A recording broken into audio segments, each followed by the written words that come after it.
Hai, Assalamualaikum. Selamat pagi semua. Jadi hari ini cikgu nak ajar mengenai topik pertama, unit 1 untuk subjek reka bentuk dan teknologi tahun 4. Okey? Jadi saya nak awak bersedia dengan buku masing-masing dan kertas dan pensel. Okey?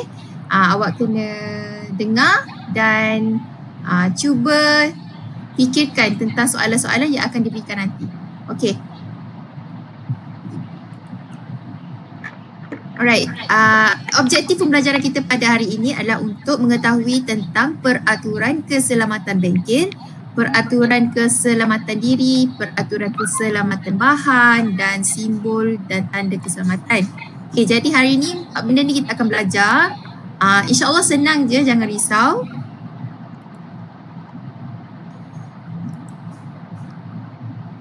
Okey, kalau tengok dalam ni, saya nak awak baca dulu cerita tentang Cikgu Nasir dan murid tahun 4 Alfa.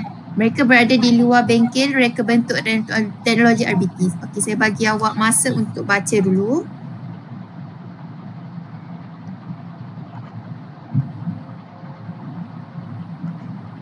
Kalau awak macam tak nampak, awak boleh tengok dalam buku teks online di portal The 5 KPM. Dan Miss ada bagi dalam grup, boleh juga tengok. Miss ada bagi versi PDF. Jadi awak tak perlu download, awak just tekan, tengok. Maksudnya download tapi tak perlu masuk The 5 lah. Okay?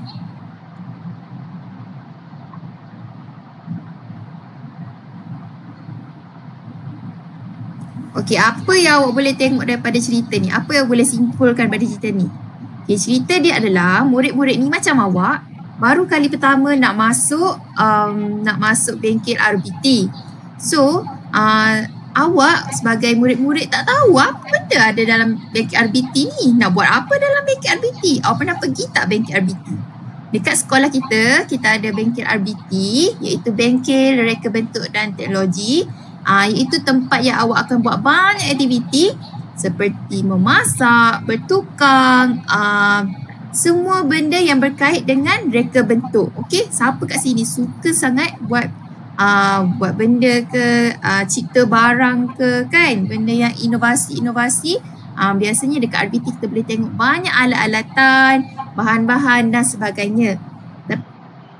Kita masuk je bengkel RBT, kita akan rasa seronok sangat sebab banyak benda dalam tu yang kita baru nampak, baru jumpa. Biasa kat rumah, mak ayah kita tak bagi pegang tukul ke apa semua, tapi dalam bengkel RBT, kita boleh pegang tukul, kita boleh ketuk paku, macam-macam boleh buat. Okay? Jadi kalau kat sekolah, kita mesti seronok boleh masuk bengkel RBT. Right. Tapi dalam bengkel RBT, seperti awak tahu, seperti yang Miss cakap tadi, banyak benda yang berbahaya. Seperti pisau, pelayar, tukul, gergaji. Gergaji bukan gaji besar tu, gaji kecil, gaji besi, gergaji, macam-macam gergaji. Dan banyak lagi alatan yang berbahaya jika tidak digunakan dengan cara yang betul. Okay? So hari ni sebab tu kita nak belajar peraturan keselamatan sebelum masuk bengkel RBT. Faham? Ni cepat sangat ke? Tak apa, awak dengar dulu Okay. Alright, okay. Cuba awak fikir, apakah perbezaan suasana di bengkel RBT dan kelas? Okay. Miss nak awak senaraikan 3 perbezaan suasana di bengkel RBT dan kelas. Buka buku awak ataupun kertas, tulis hari, tulis tarikh dan tuliskan, senaraikan perbezaan suasana di bengkel RBT dan kelas. 3 je Miss nak. Okay, cuba awak fikir, dekat bengkel RBT ada apa? Dekat kelas biasa ada apa? Dekat kelas ada tak tukul? Dekat bengkel RBT ada tukul. Miss sengaja letak gambar orang ni supaya awak nampak. Awak boleh fikir, apa perbezaan kita belajar dekat bengkel RBT dengan belajar dekat kelas. Kenapa RBT kena belajar dekat bengkel? Kenapa bukan dekat kelas? Okey. Miss nak awak senaraikan 3, lepas ni kita akan bincang. Okey? Okay, salin dulu soalan. Apakah perbezaan suasana di bengkel RBT dan kelas? Okay, saya bagi awak masa.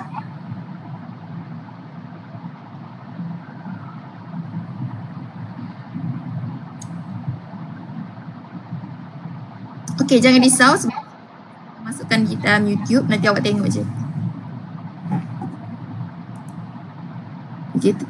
Kita teruskan. Okay, ini antara peraturan keselamatan yang perlu tahu. Yang pertama, patuhi semua tanda keselamatan. Di dalam aktiviti kita ada tanda keselamatan yang awak kena tahu lepas ni.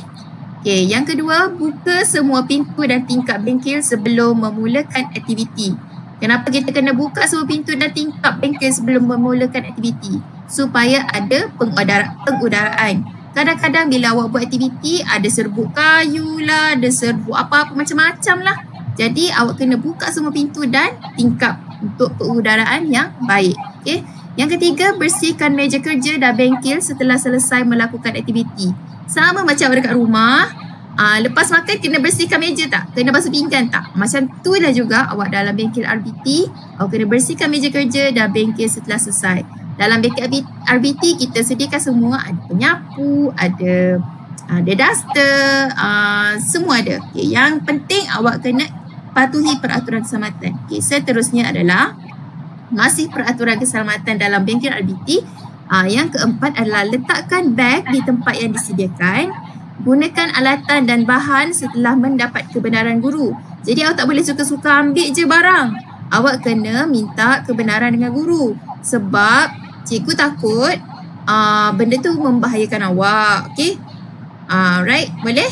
Okay. Yang seterusnya adalah patuhi arahan dan makluman daripada guru sebelum masuk ke dalam bengkel. Sebelum masuk bengkel, kita kena beratur dulu. Bukan main terjah je. Okay? Ni bukan melodi ni. Awak kena beratur dengan teratur. Dan bila cikgu benarkan, baru. Alright? Okay. Seterusnya, kita akan mempelajari peraturan keselamatan diri. Okay, kalau awak tak nampak, awak boleh tengok dalam buku teks muka surat 6. Okay, benda yang sama saja. Cuma kalau awak tengok apa yang dia pakai tu.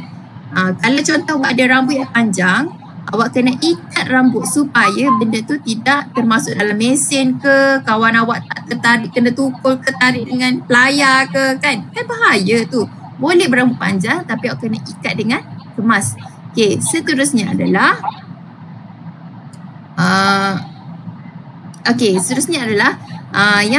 yang bertudung, awak hendaklah mengikat atau memasukkan tudung ke dalam apron.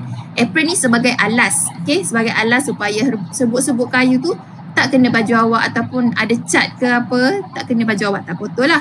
Okay, yang seterusnya adalah pakai pakaian dan kasut yang sesuai di dalam bengkel. Okay, awak kena pakai pakaian sesuai lah. Kalau pakai dress ke, kalau pakai baju Melayu sesuai tak? Tak sesuai lah kan, sebab awak nak buat kerja-kerja kasar. Okay, ini kita masuk tajuk peraturan keselamatan diri. Okay, peraturan ini mesti dipatuhi untuk menjaga keselamatan diri ketika melakukan aktiviti di dalam bengkel. Okay, nanti awak baca apakah peraturan-peraturan keselamatan alatan pula, sebab Miss rasa macam tak nampak sangat ni kan. Okay, apa nanti awak baca dalam buku teks muka surat 6. Okay, Miss baca sikit-sikit tu, bertanya dan Miss pun tak nampak.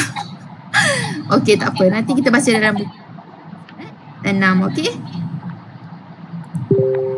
Okay, seterusnya adalah peraturan keselamatan bahan. Okay, peraturan keselamatan bengkel. Seterusnya adalah peraturan keselamatan diri yang pakai apron tadi. Sekarang peraturan keselamatan bahan. Bahan dalam tu pun kita kena kita ada peraturan macam mana nak guna. Okay. Awak kena tanya cikgu, bertanyakan cara penggunaan bahan yang betul pada guru, simpan bahan yang berbahaya dan mudah terbakar di tempat selamat, berhati-hati semasa menggunakan bahan berbahaya, bersihkan bahan yang tumpah. Ni tumpah, cikgu tumpah. Lepas tu awak rasa nak suruh saya buat apa? Awaklah kena sapu. Kita boleh sapu sama-sama, okey? Contoh kawan awak tumpahkan bahan, cat ke minyak ke, awak kena tolonglah dia, jangan tengok je kan. Okey. Seterusnya adalah gunakan bahan dengan berhemah dan cermat. Jangan membazir, guna sekadar perlu sahaja dan simpan bahan yang mudah rosak di tempat yang sesuai. Dalam bengkel RBT banyak laci, banyak almari, ada label.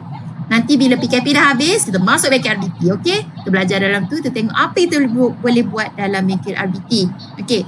Seterusnya adalah fahami simbol dan tanda keselamatan.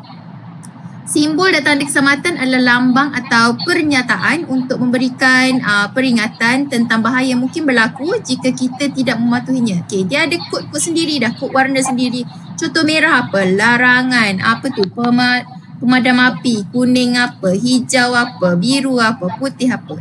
Jadi setiap benda tu ada setiap bahan, setiap alatan ada simbol dia sendiri. Cuba awak cari, cuba awak fikir alatan apa yang ada simbol warna merah, warna kuning. Tapi dalam bengkel RBT ni lah kod-kod warna yang kita guna. Tak semestinya kat luar. Kita guna dalam bengkel RBT. Dalam bengkel RBT kan? So dia dalam bengkel RBT je lah. Untuk yang ni. Okay. Awak boleh juga scan QR code ni. Nanti awak boleh tengok. Okay. Kalau tak nampak sini jangan risau. Sebab kita ada buku teks. Boleh tengok muka surat 7. Miss ada 30 minit je nak ajar awak ni. Sebab jadual awak tu clash dengan kelas lain. Okay. Next. Alright. Okay. Ni simbol dan tanda keselamatan. Pernah tengok tak ni? Tempat berkumpul. Ni. Tanda keselamatan orang tengah berlari. Ni tengah jatuh. Ni alat pemadam api. Ni maksud dia lantai licin kan. Tu sebab tu dia letak gambar macam orang nak jatuh tu. Yang ada anak panah ni tempat berkumpul. Yang ni laluan keluar semasa kecemasan. Sentiasa menjaga kebersihan. Yang api ni of course lah bahan bakar. Okay. Okay, seterusnya adalah kawasan larangan merokok. Okay. Dalam bengkel RBT juga kita tak boleh merokok. Boleh merokok ke? Awak merokok ke?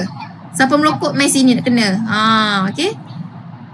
Kalau tak nampak sini jangan risau. Boleh tengok dalam buku teks muka surat 8. Alright. Okay.